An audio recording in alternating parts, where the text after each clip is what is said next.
chapter 8 of The Lion, the Witch, and the Wardrobe. I'm very excited to read this chapter. It is what happened after dinner. If you remember, chapter 7 was a day with the Beavers. They just finished having dinner. Mr. Beaver just lit his pipe, and he was just about to get down to business. What happened after dinner, chapter 8. "And now," said Lucy, "please do tell us what happened to Mr. Tumnus." "Ah, that's bad," said Mr. Beaver, shaking his head. "It's a very, very bad business. There's no doubt he was taken off by the police.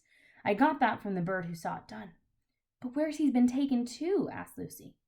"Well, they were heading northward when they were last seen, and we all know what that means." "No, we don't," said Susan. Mr. Beaver shook his head in a very gloomy fashion. "I'm afraid it means they were taking him to her house," he said. "But what'll they do to him, Mr. Beaver?" gasped Lucy. "Well," said Mr. Beaver, "you can't exactly be for sure, but there isn't many taken there that ever come out again. Statues. All full of statues, they say it is, and the courtyard, all up the stairs and the hall. People she's turned," he paused and shuddered, "into stone." "But Mr. Beaver," said Lucy, "can't we must do something to save him. It's too dreadful, and it's all on my account." "I don't doubt you'd save him if you could, dearie," said Mrs. Beaver, "but you've no chance of getting into that house against her will and ever coming out alive." "Couldn't we have some sort of stratagem?" said Peter. Couldn't we dress up as something or pretend to be peddlers or anything, or watch till she's gone out or hang out there? And there must be some way. This fawn saved my sister at his own risk, Mr. Beaver. We can't just leave him to have that done to him." "It's no good, son of Adam," said Mr. Beaver.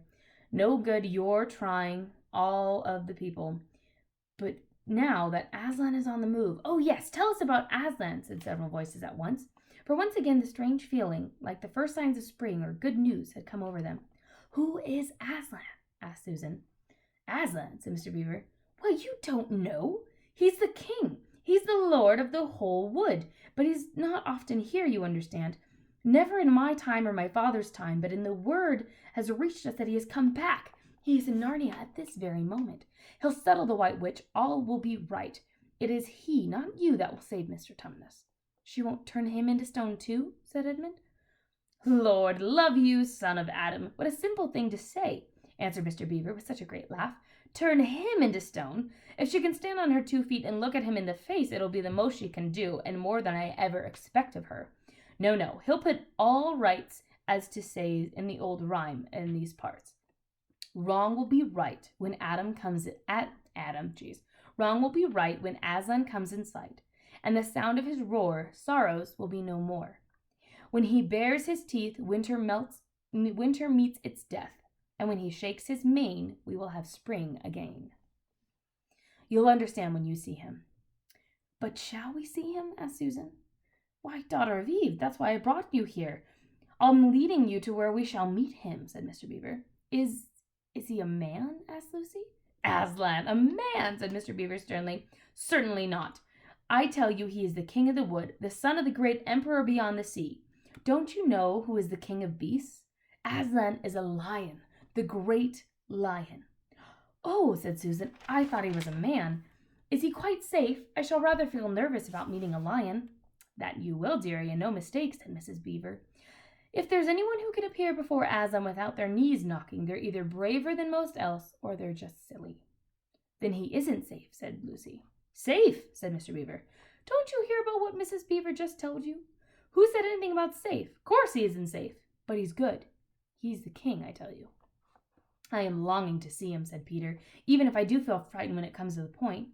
"That's right, son of Adam," said Mr. Beaver, bringing his paw down on the table with a crash that made all the cups and saucers rattle. "And so you shall. Word has it been sent that you are here to meet him, tomorrow if you can, at the stone table."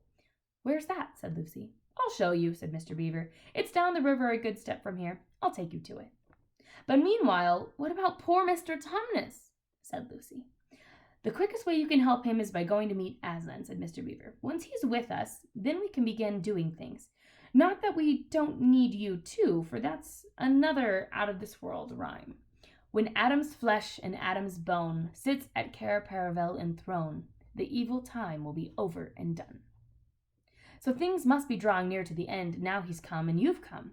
We've heard of Aslan coming into these parts before, long ago. Nobody can say when, but there never has been any of your race here before. That's what I don't understand, Mr. Beaver, said Peter. I mean, isn't the witch herself human? She'd like us to believe it, said Mr. Beaver, and it's on that she bases her claim to be queen, but she's no daughter of Eve. She comes of your father's Adam's. Here Mr. Beaver bowed. Your father Adam's first wife. Here they call her Lilith, and she was the one of Jinn. That's what she comes from on one side. On the other side she comes from the giants. No, there isn't a drop of real human blood in the witch. That's why she's all bad all the way through, Mr. Beaver, said Mrs. Beaver. True enough, Mrs. Beaver, he replied. There may be two views about humans, meaning no offense to the present company, but there's no two views about things that look like humans and aren't. I've known good dwarfs, said Mrs. Beaver. So have I, now that you've come to speak of it, she said to her husband. But precious few, and they were the ones least like men. But in general, take my advice. When you meet anything that's going to be human and isn't yet, or used to be human once, it isn't now, or ought to be human and isn't, you keep your eyes on it and feel for your hatchet, which is a type of axe.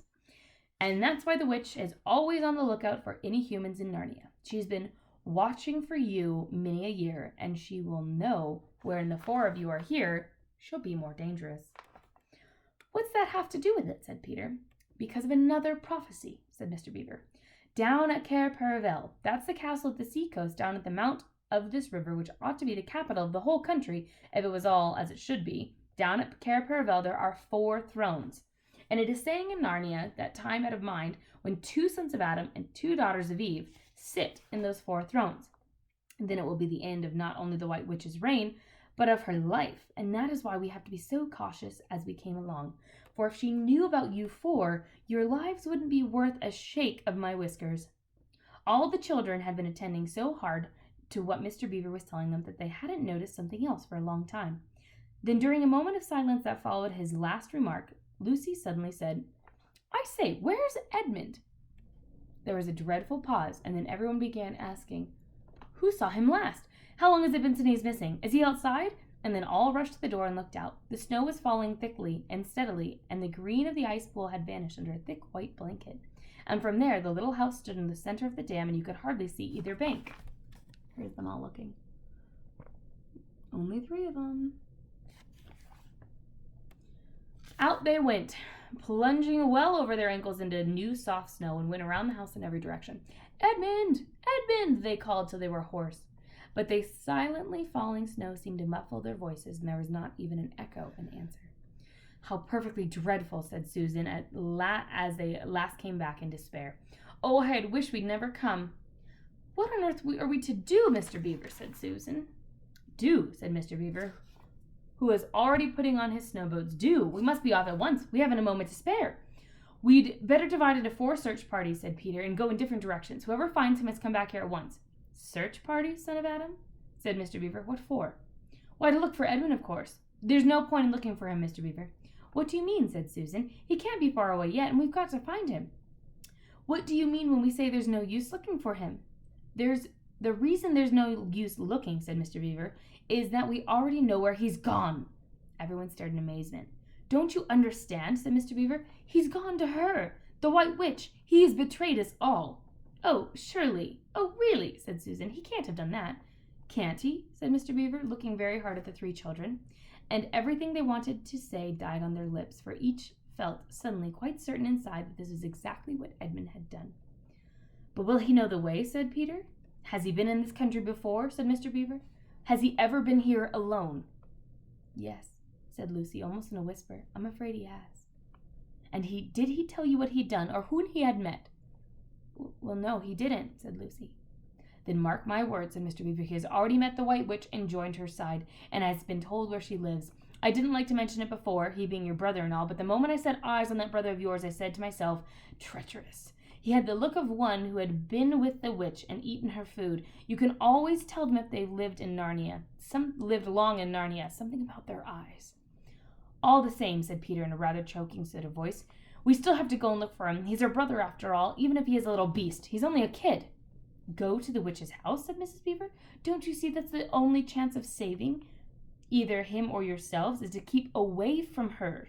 What do you mean, said Lucy. Why, all she wants is to get all 4 of you. She's thinking of those 4 thrones at Cair Paravel. And once all 4 of you are inside her house, the job will be done, and there will be 4 new statues in her collection before you had time to speak. And she'll keep him alive as long as he's the only one she's got, because she'll want to use him as a decoy and as bait to catch the rest of you. Oh, can no one help us? Wailed Lucy. Only Aslan, said the Beaver. We must go and meet him. That is our only chance now. It seems to me, my dear, said Mrs. Beaver, that it is very important to know just when he slipped away. How much can he tell her depends on how much he heard. For instance, had we started talking about Aslan before he left? If not, then we may do very well, for she won't know Aslan has come to Narnia, or that we are meeting him, and will be quite off her guard as far as that's concerned. I don't remember him being here when we were talking about Aslan, began Peter, but Lucy interrupted. Oh, yes, he was, she said miserably. Don't you remember? He was the one who asked whether the witch could turn Aslan into stone. So he did, said Peter. Just sort of the thing he would say, too. Worse and worse, said Mr. Beaver. And the next thing is, was he still here when I told you of the meeting place at the stone table? Of course, no one knew the answer to that question. Because if he was, continued Mr. Beaver, then she'll simply sludge down to that direction and get between us and the stone table and catch us on our way down. In fact, we shall be cut off from Aslan.